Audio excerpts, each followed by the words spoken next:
Hello everyone, welcome to today's session. I'm Jay Manari, Festival Director of MiraBan UK Film Awards, and today we're welcoming Maya Batash, the author of Talking to God, candidated for Best Comedy Feature, Best International Feature, and also our actor, Sean Everly, is candidated for Best Actor. So welcome Maya, welcome to, and thank you for being with us today. Thank you very much, thanks for having me. Some notes about the movie and Maya herself. First of all, Talking to God has been recently released in early February. It's a comedy that shows the journey of Rebecca, played by Maya herself. And Rebecca suffers from insomnia. She cannot find a way out to sleep, and she feels she has difficulties in her life about her spiritual life and also her search for happiness. So she decides to join a mystical journey, thanks to which she finally gets to sleep, and in her sleep she also finds a way out to a dream that shows her how she can manage happiness, how she can reach happiness. Also, Maya herself, she's the author of Out of Fog, a movie that was released in 2009. She's a director, writer, producer, and we're very, very happy to have her here today. A few questions. I know that this movie, because you said it in your director's statement, comes from a personal experience, but I don't want to be the one who says it to the audience. Please tell us the story. How did you, what experience inspired you to make Talking to God, and why? Okay. Well, many years ago, well, not so many years ago, but some years ago, I was going through a personal challenge in my life, and I started reading this book, The Garden of the Moon, with a friend, and I started to get happy, and my problems started to get better. And she told me, you know what, there's a group trip to Oman. Let's go. There's miracles that happen there. And I resisted it. I thought, it's crazy. Why would I do something like that? I ended up there. And, the movie is not really autobiographical, but it's inspired by things that actually happened. Yeah. So I went there and I was, with a group of very odd women. Excuse my language. It's fine. Not much in common with. And I didn't really know what I was doing there. But I know when I came back, I felt very different. Mm-hmm. And I feel like it somehow changed me internally in a way that I didn't really totally understand on a conscious level. I see. And then the opportunity came to go a second time, and I went, and that second time was when this idea came into my head to do a movie about this whole thing. And that's kind of where it came from. Okay, well, that's wonderful.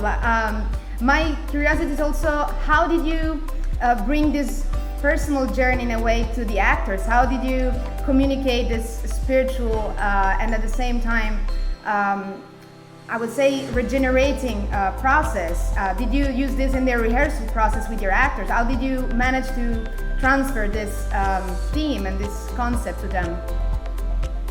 Well, I think, and thank God, I think it was kind of inherent in the script. People understood, every character is so specific that they really just had to play their character. They were all part of a whole, and so all together, all the different characters came together to make a beautiful tapestry. But really all they had to think about was their particular, who they were, what their role was, what their goal was, what they wanted, Like all of us in life, we don't know really what's going on. We all have our, what we need, what we want, what we're scared of, what we're hoping for. It's like life. Exactly, yes, very metacinematic in this way. Considering the movie in itself is a comedy, and we haven't mentioned that to the audience, but we can because we don't spoil anything. In her dream, she finds two characters that are in a way they are stereotypical, but they are also deep because they show her the meaning of life in a way. There is the fixer, this young Mr. Nobody who works daily and is happy with nothing. He goes home, plays the violin, and is just enjoying his daily life. And on the other side, there is the king, the rich man who is jealous and is in a way putting obstacles in front of the fixer. And the fixer takes it as if he were testing, as if God was testing his own fate and his own life. So in a way, I would say it's very inspiring, and the way it's played is kind of whimsical and witty. And my question would be, if you have a funny moment, a funny memory from the film that you wanted to share with us, anything that happened with Sean and Zebedee, the other actor playing the fixer? Oh yeah, a lot of funny moments. I guess I could think of, the guy, Zebedee, who played the fixer. Mm-hmm. I guess we were trying to figure out, he was, he's a good dancer. One of the things that you had to do in the film was be a dancer. Yes. Dance. But we were trying to come up with the style of dancing. So, so he and I were like dancing in front of the shack, trying to come up with the right style for the fixer. And then back then, this feature came out in the iPhone where you could film someone in slow-mo. Mm-hmm. So the cinematographer decided to film us in slow motion, doing this had a day, a little funny, Oh, that's really intriguing to know. And what about the interaction between Zebedee and Sean? Because they have a very, I would say, chemistry between them, and it's so, I would say, bubbling the way it comes out. Especially Sean has this, kind of multitasking role because he's also playing a person in the library when you go to look for the book. So it's really like versatile kind of actor. So how was the interaction between Sean and Zebedee? Was it like a natural chemistry? Did it come out of just, the both of them, or you have to work through that to reach that comedic style? I think, off the set, they, when we weren't filming, but with down moments, they were actually friends. They were spending a lot of time together, they were hanging out, they were laughing together. So I think it was a natural chemistry between them that you got. And I think they're just both really amazing actors. Mm-hmm. And they knew their roles, and they knew how to play it to the hilt, to bring out the funny. And because I think something funny is when you have two different characters who want totally different things, but they have to interact together, pretend that everything's okay. It's actually really funny. Yes, absolutely. So I think, I think when people are playing their characters to the fullest, it's so fun. Yeah, and it shows. I have to say, it shows so much from their acting. I want also to ask you. You said in your director's statement that you never made a movie before about God or anything that was too spiritual.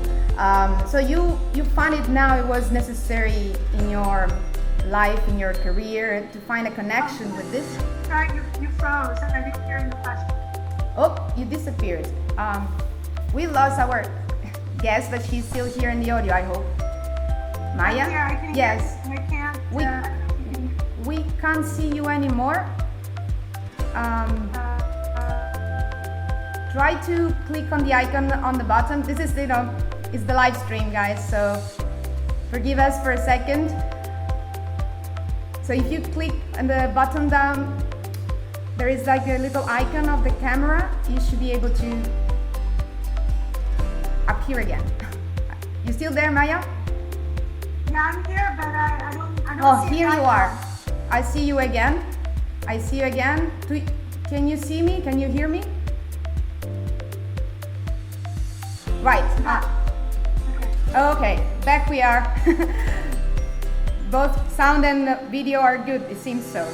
Are you okay with the audio? Yeah. Fantastic. So sorry for the interruption. What were you saying? Oh, I said I didn't hear your question. Oh, okay. So I'll repeat myself. I was saying you wrote in your director's statement that you have never done a movie about God or anything that was so specifically spiritual.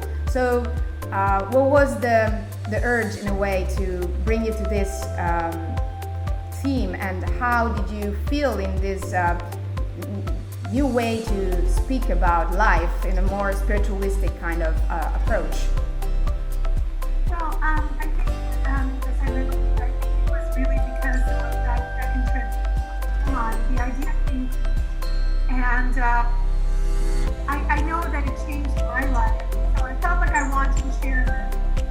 And I mean, just reading this book changed my life.